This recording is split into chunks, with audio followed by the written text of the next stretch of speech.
This tropical garden feels like a getaway, bringing an island vibe and holiday mood.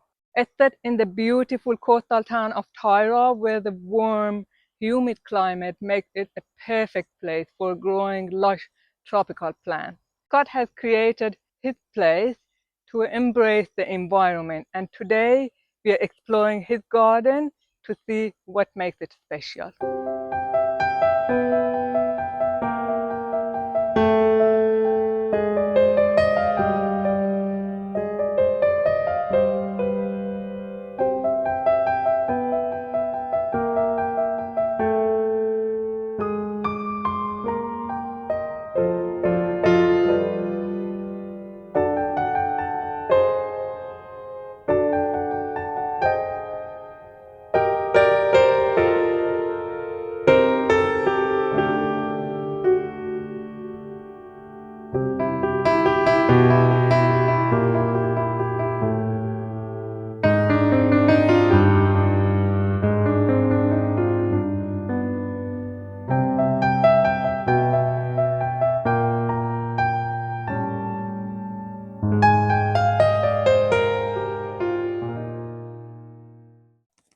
Hi, my name's Scott Lee. We moved to Tairua about 11 years ago, and we've been developing this property ever since.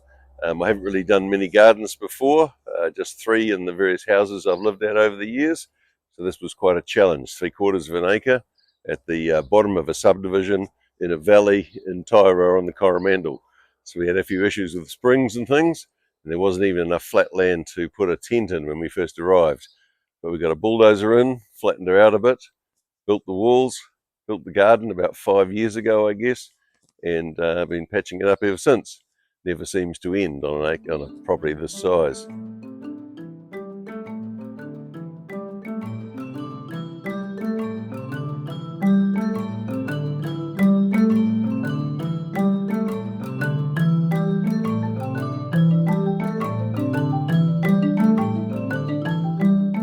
We started getting a bulldozer in, flattened the whole area out and worked out all the levels, and then we got 59 tonne of rock delivered from Cambridge. These are all these lovely golden coloured rocks you can see around me, and I had a gentleman helping me for a while. It didn't quite work out, so I started on a project myself. Had to look up on YouTube, as you do, how do you point rocks, and we started on the wall over here behind me.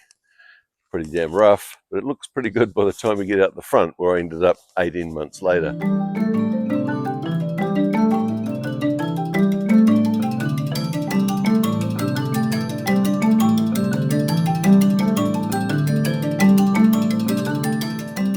From the very beginning, we decided we'd like to have a tropical garden. We spent a lot of time up in the tropics, various islands around the South Pacific. Lucky enough to travel up there over the years.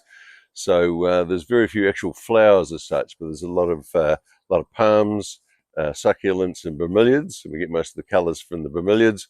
And of course, most of the palms have very colourful berries various times of the year. I planted a lot of natives as well to encourage the bird growth around here, and that's worked out very well for us. We get a lot of wood pigeons, tuis, particularly tuis, moorporks at night. They come through, whistling through very quietly. A lot of bird life. I think there's 19 varieties of birds in this one section we've counted over the years. We even had some kingfish in the river just right next to us.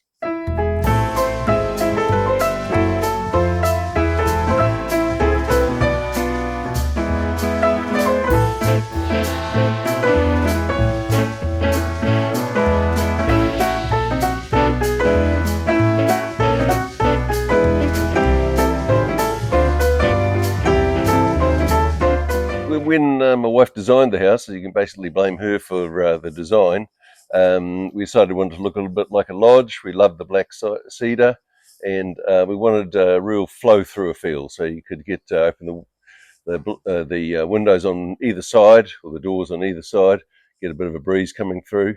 Put a lot of shutters in the house too, so even when we go away, we can leave the shutters open, and there's a good cool breeze through. But you can see, you can actually look through the house from just about every room.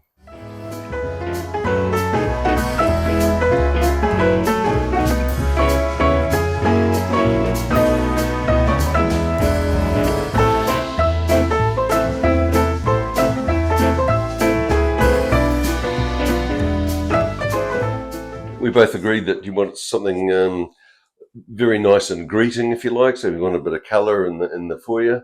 As soon as you arrive, of course, there's hibiscus and bromeliads out there, and the newly finished brick wall. And then you've got the inside garden here. And once again, that tropical theme, and a little chain there. The water runs down here, and a bit of it spills over, just enough to keep that moist enough as it needs to be to support the plants we've got in there. It's been a great success, that little garden.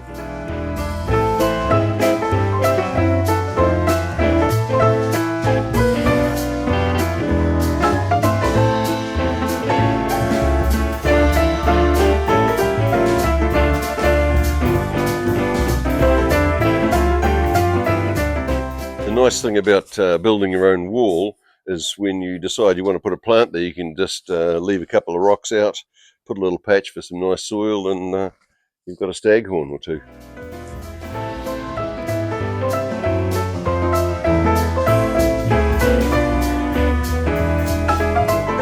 Okay, I think from this angle you can get an idea of what we're trying to achieve with the tropical look.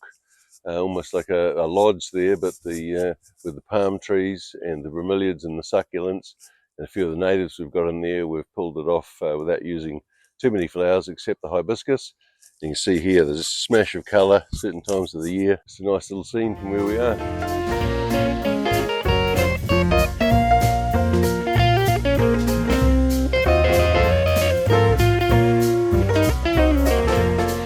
Okay, this is a nice little tropical look here with the taro. There's 3 different types of taro in here. This was quite an awkward garden because during the winter it had far too much water. There's a bit of a spring under here too, which only cost us about $20,000 when we built the house.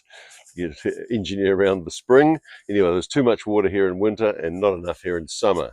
So we've solved that problem by putting these 3 varieties of taro in here. And once again, just a few bromeliads to give a bit of a colour. And if this thing finally kicks in, we might have a hibiscus there as well. And of course the frangipani. That'll be beautiful in about a month.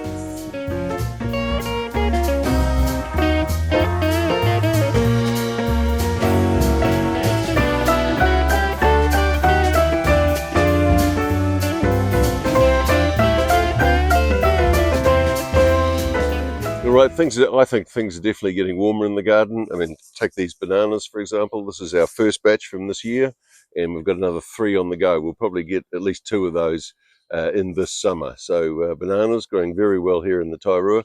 There's 2 or 3 plantations further north from here, and that's where I got the stock originally about 10 years ago. Going very nicely.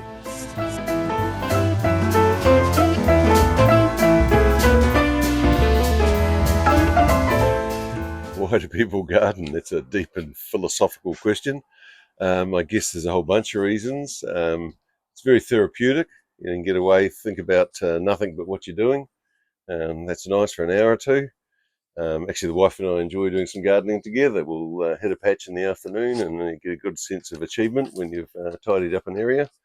Also, it's very rewarding certainly if you're propagating or developing a certain area in your garden. When it's finished, you can step back and say, I did that. I guess there's an artistic pleasure in it. Outside of that, I can't afford to have anyone else to do it, I guess.